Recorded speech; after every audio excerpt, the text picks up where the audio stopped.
శ్రీ మహాగణాధిపతయే నమః. ఈరోజు మనం ప్రపంచ దేశాలని గడగడలాడించి ప్రపంచ దేశాల్లో అనేక లక్షల మంది మరణానికి కారణమైనటువంటి కరోనా వైరస్ భారతదేశంలో ప్రవేశించింది. అయితే ఇవన్నీ కూడా ప్రకృతి ప్రళయాలని, ఇటువంటి ప్రకృతి ప్రళయాలు, సునామీలు, బీభత్సాలు, ప్రకృతిని వినాశం చేసేటువంటి పరిస్థితులు రాబోతున్నాయని డిసెంబర్ 25వ తారీఖున ఏర్పడిన సూర్యగ్రహణం నాడు ఏర్పడినటువంటి షష్టగ్రహ కూటమి యొక్క ఫలితాలు ఇవే అనేటువంటి విషయం గురించి మనం అక్టోబర్ నెల 19వ తారీఖు 2019వ సంవత్సరంలోనే మన వాయిస్ ఆఫ్ విఎస్ఎం ఛానల్లో తెలియజేయడం జరిగింది. అయితే దురదృష్టవశాత్తు ఆ ప్రకృతి ప్రళయాలు అనేటువంటివి మొదలైనవి. మనకి డిసెంబర్ 25వ తారీఖు 2019వ సంవత్సరాన ఈ సూర్యగ్రహణం నాడు షష్టగ్రహ కూటమి ఏర్పడింది. డిసెంబర్ 30 నాటికల్లా ఈ వైరస్ అంటే ప్రపంచ వినాశకరమైనటువంటి కరోనా వైరస్ అనేటువంటిది చైనాలో బయలుపడటం అనేటువంటిది మనందరికీ తెలిసిన విషయమే. అయితే సరే, దురదృష్టవశాత్తు ఇది జరిగింది. దీని నుంచి బయటపడటం ఎట్లా అనేది తెలుసుకోవాలంటే, ఇది తెలుసుకునే ముందు ఒక ముఖ్యమైన విషయాన్ని తెలుసుకోవాలి.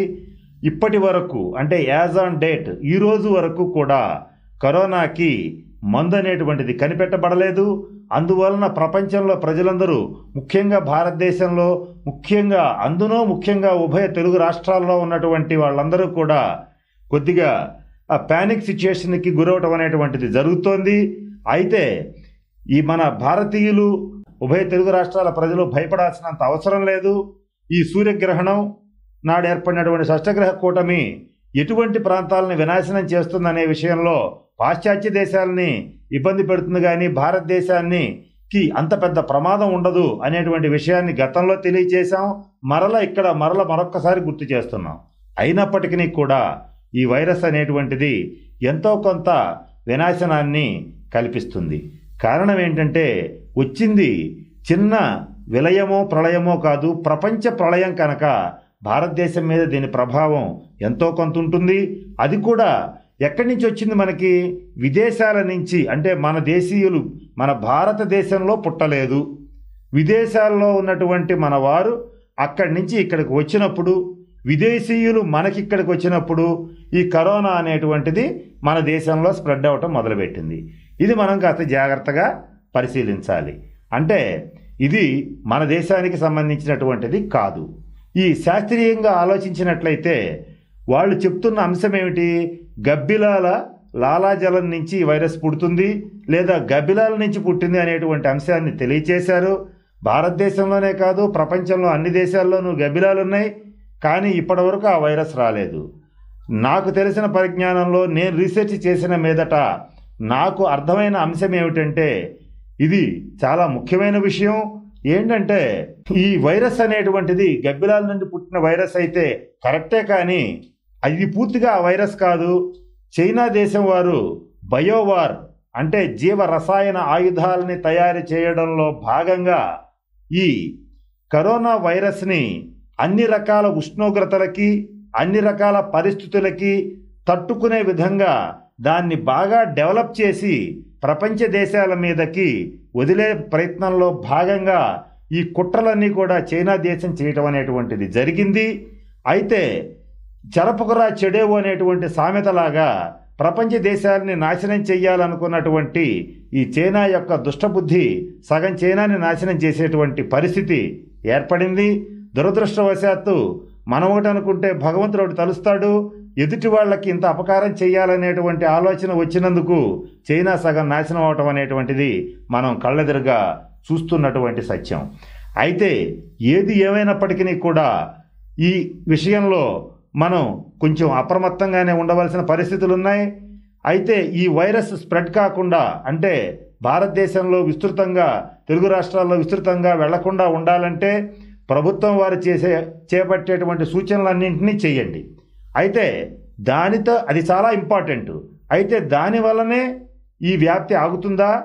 మందు లేనటువంటి ఈ వైరస్కి ఎలా, దీని యొక్క విరుగుడేంటి, దీని యొక్క పరిహారం ఏమిటి అని ఆలోచించినట్లయితే, మన ప్రాచీన మహర్షులు ఆయుర్వేద వైద్యంలో మంచి నిష్ణాతులైనటువంటి వాళ్ళు చెప్పిన సలహా మేరకు నేను చెప్పబోయేటువంటి దీన్ని గనక రెగ్యులర్గా తీసుకునే అలవాటు ఉన్న వాళ్ళకి ఈ వైరస్ వచ్చినా ఏం కాదు. అదేంటి అని ఆలోచించేటట్లయితే ఇమ్యూనిటీ సిస్టమ్ అనేటువంటిది బాగుంటే ఈ వైరస్ వచ్చినా కూడా ప్రమాదం లేదని సైంటిస్టులే మనకి ఈ రోజున తెలియచేస్తున్నారు. ఇమ్యూనిటీ సిస్టమ్ ఎవరికి బలంగా ఉంటుంది? ఈ రోజున గాలి కల్తీ, నీళ్లు కల్తీ, తినే ఆహారం కల్తీ, పీల్చే గాలి కల్తీ, అన్ని కల్తీ. ఇన్ని కల్తీల మధ్యలో వ్యాధి నిరోధక వ్యవస్థని పెంపొందించుకోవడం ఎలా సాధ్యం అంటే అది మన భారతీయ సంస్కృతి రీత్యా అది సాధ్యమే. ఎలాగంటే త్రిఫల కషాయం లేదా త్రిఫల రసాయనం లేదా త్రిఫల చూర్ణం, దీన్ని ఎవరైతే రెగ్యులర్గా తీసుకునే అలవాటు ఉన్న వాళ్ళు ఉంటారో వాళ్ళకి ఎటువంటి వైరస్లు బ్యాక్టీరియాలు అంటవు. అంటే ఎవరికైతే గతం నుంచి ఆ అలవాటు ఉండి శరీరం దృఢంగా ఉంటుందో వారి లోపలికి ఈ వైరస్ ప్రవేశించినా కూడా వారికి ఏమాత్రం అపకారం చెయ్యదు, వారి మీద ఎటువంటి ప్రభావాన్ని కూడా చూపించదు. అయితే దీనికి శాస్త్రీయమైనటువంటి ఆధారాలు లేవని కొంతమంది కొట్టిపారేయడం జరుగుతోంది. శాస్త్రీయమైన ఆధారాలు కావాలంటే దాని మీద రీసెర్చ్ చేసేటువంటి వాళ్ళు కావాలి. మన భారతదేశంలో దురదృష్టవశాత్తు మన సాంప్రదాయ వైద్యమైనటువంటి ఆయుర్వేదంలో రీసెర్చ్ అనేటువంటిది చాలా తక్కువ జరుగుతోంది. దాని యొక్క పర్యవసానమే ఇది. కారణం ఏంటంటే ఈ త్రిఫల రసాయనాన్ని కానీ, త్రిఫల చూర్ణాన్ని కానీ, త్రిఫల చూర్ణంతో తయారు చేసేటువంటి కషాయాన్ని కానీ రెగ్యులర్గా తీసుకునేటువంటి అలవాటు ఉన్న వాళ్ళకి ఎవరికి కూడా, వృద్ధులైనా, పిల్లలైనా, పెద్దలైనా, మధ్య వయసు వారైనా వాళ్ళకి ఎటువంటి ఈ వైరస్లు బ్యాక్టీరియాలు సోకవు. దీనికి కారణం ఏంటంటే ఆయుర్వేద శాస్త్రంలో మన పెద్దవాళ్ళు చెప్పినటువంటి అంశం ఏంటంటే ఋతుధర్మం మారటం. వసంత ఋతువు, చైత్ర ఋతువు, ఇట్లా ఋతువులు మారేటప్పుడు, కొత్తగా వసంత ఋతువు ఏర్పడేటప్పుడు ఈ వైరస్ అనేటువంటిది ఉద్భవించింది. ఈ వసంత ఋతువుకి కొన్ని ధర్మాలని మన ఆయుర్వేదంలో చెప్పడం జరిగింది. అంటే వసంత ఋతువులో చెట్లు చిగురించును అని చదువుకున్నాం. చెట్లు చిగురించడం అంటే అర్థం ఏంటి? అప్పటికి మొత్తం రాలిపోయి ఉంటాయని అర్థం. ఆ మొత్తం ఆకులు రాలిపోయినాయి అంటే, చెట్ల ఆకులు రాలిపోయినాయి అంటే చెట్లో ఉన్నటువంటి జీవం అంతా రాలిపోయింది అర్థం. అలాగే మనుషుల శరీరాల్లో కూడా ఒక బలహీనత ఏర్పడుతుంది. ఆ వసంత ఋతువు వచ్చి డెవలప్ అయ్యే కొద్దీ ఆకులు అనేటువంటివి పుడతాయి. అంటే కొత్తగా ఇమ్యూనిటీ సిస్టమ్ని డెవలప్ చేసుకునేటువంటి ఈ సంధి కాలంలో ఇటువంటి వైరస్లు, బ్యాక్టీరియాలు వస్తాయి. మన గత చరిత్రను గనక ఒక్కసారి గమనించినట్లయితే ఎబోలా అని, ఆంథ్రాక్స్ అని, స్వైన్ ఫ్లూ అని రకరకాలైనటువంటి వైరస్లు ప్రపంచ దేశాలని గడగడలాడించినప్పుడు మన భారతదేశం నిబ్బరంగా నిలబడి ఉండటానికి కారణం మన భారత జాతి, మన భారతీయ సంస్కృతి, హైందవ సంస్కృతి, ఆయుర్వేద సంస్కృతికి సంబంధించినటువంటి వైద్య విధానాలు, జీవన విధానాన్ని బట్టే ఎటువంటి వైరస్లు మన ఏమీ చేయలేకపోయినాయి. అయితే ఈ చైనా అనేటువంటిది తయారు చేసినటువంటి ఈ కరోనా అనేటువంటిది ఇది వైరస్ని డెవలప్ చేశారని మొదట్లో చెప్పాను. ఈ డెవలప్ చేసిన వైరస్ కనుక ఇది ఎంత ఉష్ణోగ్రతగా కూడా ఎండలు పెరిగిపోతాయి కాబట్టి కరోనా వైరస్ చచ్చిపోతుంది అనుకున్నారు. చావకుండా వాళ్ళు తయారు చేశారు కనుక అది చావలేదు. ఇది అందరం మనం గమనించాల్సినటువంటి ముఖ్యమైన అంశం. అంటే ఎంత టెంపరేచర్నైనా తట్టుకునే విధంగా వాళ్ళ ల్యాబ్లో తయారు చేయబడినటువంటి వైరస్ ఇది. అలాగా వాళ్ళు ఎన్నో జీవరసాయన ఆయుధాలని తయారు చేశారు. వాళ్ళు మనల్ని శత్రువులుగానే భావిస్తారు గనక మన దేశ ప్రగతిని, మన దేశ ఆర్థిక అభివృద్ధిని, మన దేశ సౌభాగ్యాన్ని కొల్లగొట్టడానికి ప్రయత్నం చేసేటువంటి నీచ మనస్తత్వం కలిగినటువంటి ఈ చైనా దేశానికి ముఖ్యంగా బుద్ధి చెప్పే విధంగా మన జీవన విధానాన్ని డెవలప్ చేసుకుని మన ఇమ్యూనిటీ సిస్టమ్ని కనుక బూస్టప్ చేసుకోగలిగితే ఖచ్చితంగా ఎటువంటి వైరస్లు మన ఏమీ చేయలేవు. ఎన్ని రకాల జీవాయుధాలని ఈ చైనా వాళ్ళు ప్రపంచం మీద ప్రయోగించిన భారతదేశం చెక్కు చెదరదు. అయితే ఇక్కడ మనకు సందేహం వస్తుంది, మరి మనకింత ధైర్యము, ఇంత అవకాశము, ఇన్ని రకాల మూలికలు, ఇన్ని రకాలైనటువంటి ప్రాచీన గ్రంథాలు, ప్రాచీన వైద్య విధానం ఉన్నప్పుడు మరి విదేశీయులకు ఉండవా? ఉండవు.